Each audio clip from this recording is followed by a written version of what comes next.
Detalyadong salaysay. Gaganapin na malapit na ang debut ni Vivian C. At marami ang nag-aabang sa mga kaganapan dito. Isa sa mga inaasahang highlight ay ang presensya ng mga bigating politiko gaya ni Governor Dong Padilla, pati na rin ang ilang kilalang sponsors at supporters ng Kalingap community. Sa nasabing usapan, binanggit na venue, pinag-uusapan kung saan gaganapin at tila malamang sa Riapas Function Hall dahil maluwag at akma para sa malaking pagtitipon. Mga bisita, inaasahang dadalo ang maraming fans, sponsors at supporters, pati na ang mga prominenteng personalidad. Si pinakilala bilang handa na raw mag-settle down at seryoso sa kanyang relasyon kay Viancy. Sinasabing secured na ang future ng kanyang magiging pamilya at maging ang kanyang mga kaibigan ay naniniwala na maayos ang kinabukasan na naghihintay sa kanya. Relasyon, kinikilig at suportado ng marami, bagamat may mga nagsasabing may umaaligid kay Papa Eds, walang malinaw na patunay dito. Ang mahalaga ay totoo umano ang intensyon ni Papa Eds para kay Viancy. Programa at sorpresa karaniwan ay may kotilyaw, ngunit may mga special pasabog na inihahanda raw si Papa Eds at ng mga sponsors. Hindi ito ibinunyag ng maaga, kaya abangan na lamang sa mismong araw ng debut. Excitement at kaba, parehong ramdam ang pananabik ng supporters at ang kaba ni Papa Eds, lalo na dahil malaking bilang ng tao ang dadalo. Paggunita, bukod sa pagiging debut, espesyal din ito dahil halos isang taon na rin ang pagkakakilala nila. Sa kabuuan, ang salaysay ay nagpapakita ng paghahanda, excitement at suporta ng komunidad sa napipintong debut ni Vivian C. Hinihintay ng lahat kung ano ang magiging mga sorpresa, pati na ang posibleng pagdalo ng kilalang mga personalidad sa nasabing selebrasyon. Gusto mo ang nalalapit na debut ni Vivian C. ay inaabangan hindi lamang ng kanyang pamilya at mga kaibigan, kundi pati na rin ng buong komunidad ng mga sumusuporta sa kanila online. Sa umpisa pa lang, ipinaliwanag ng tagapagsalita na gaganapin ito sa isang maluwag na venue sa Mariapas at pinaplano ng mabuti ang mga programa at pasabog na magaganap sa mismong araw ng selebrasyon. Isa sa mga pinag-uusapan ay ang espesyal na partisipasyon ni Papa Eds na sinasabing handa ng mag-settle down at seryoso sa kinabukasan kasama si Viancy. Ipinapakita umano ng kanyang mga kasamahan at kaibigan na nakikita nilang magiging maayos at secured ang magiging buhay pamilya niya. Kaya naman, marami ang naghihintay kung ano ang gagawin niyang espesyal na sorpresa para kay Viancy sa mismong araw. Bukod dito, usap-usapan din ang mga bigating sponsor at posibleng pagdalo ng ilang politiko, kabilang na si Governor Dong Padilla, na dati na ring nakadalo sa mga ganitong okasyon. Inaasahan na maraming bisita, fans, at supporters ang darating, kaya mas lalo itong nagiging engranding selebrasyon.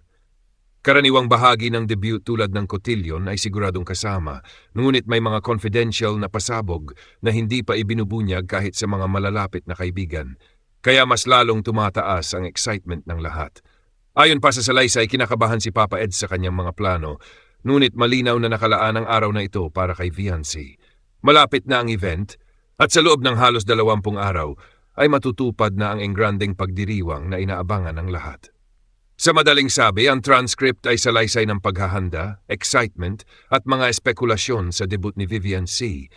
Natampok si Papa Eds, mga sponsor at posibleng pagdalo ng isang bigating politiko. Gaganapin na malapit na ang debut ni Vivian C. At marami ang nag-aabang sa mga kaganapan dito. Isa sa mga inaasahang highlight ay ang presensya ng mga bigating politiko gaya ni Governor Dong Padilla, pati na rin ang ilang kilalang sponsors at supporters ng Kalingap community.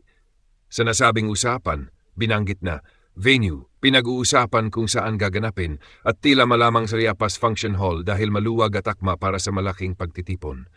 Mga bisita, inaasahang dadalo ang maraming fans, sponsors at supporters, pati na ang mga prominenteng personalidad.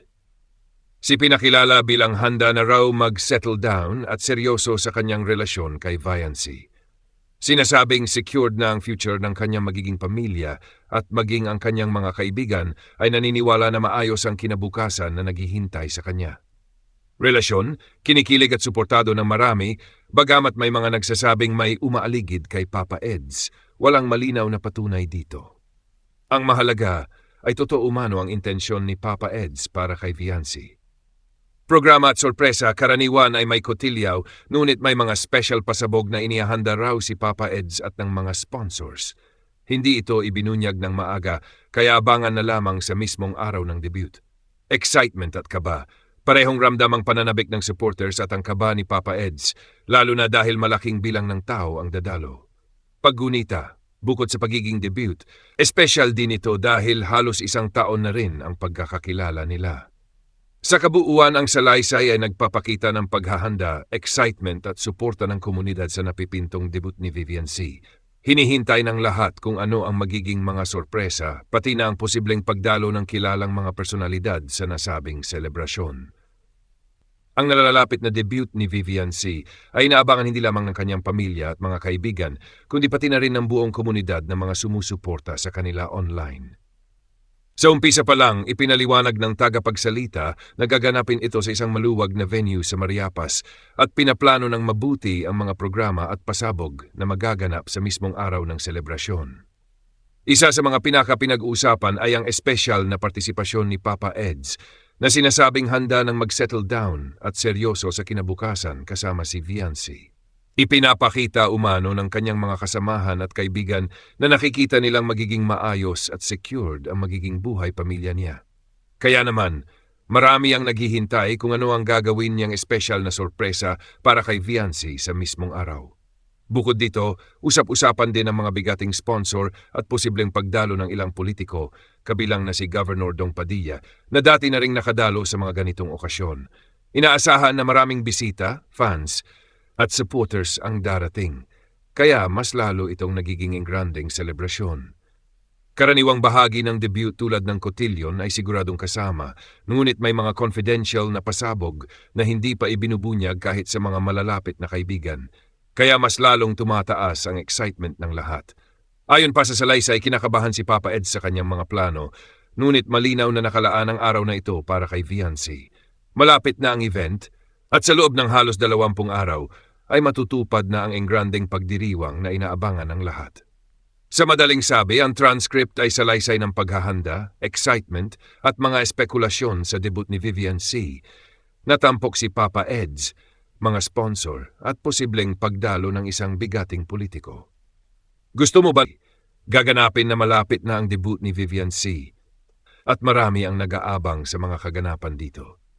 Isa sa mga inaasahang highlight ay ang presensya ng mga bigating politiko gaya ni Governor Dong Padilla, pati na rin ang ilang kilalang sponsors at supporters ng Kalingap community. Sa nasabing usapan, binanggit na venue, pinag-uusapan kung saan gaganapin at tila malamang sa Riapas Function Hall dahil maluwag at akma para sa malaking pagtitipon. Mga bisita, inaasahang dadalo ang maraming fans, sponsors at supporters, pati na ang mga prominenteng personalidad. Si pinakilala bilang handa na raw mag-settle down at seryoso sa kanyang relasyon kay Viancy. Sinasabing secured na ang future ng kanyang magiging pamilya at maging ang kanyang mga kaibigan ay naniniwala na maayos ang kinabukasan na naghihintay sa kanya. Relasyon, kinikilig at suportado ng marami, bagamat may mga nagsasabing may umaaligid kay Papa Eds, walang malinaw na patunay dito. Ang mahalaga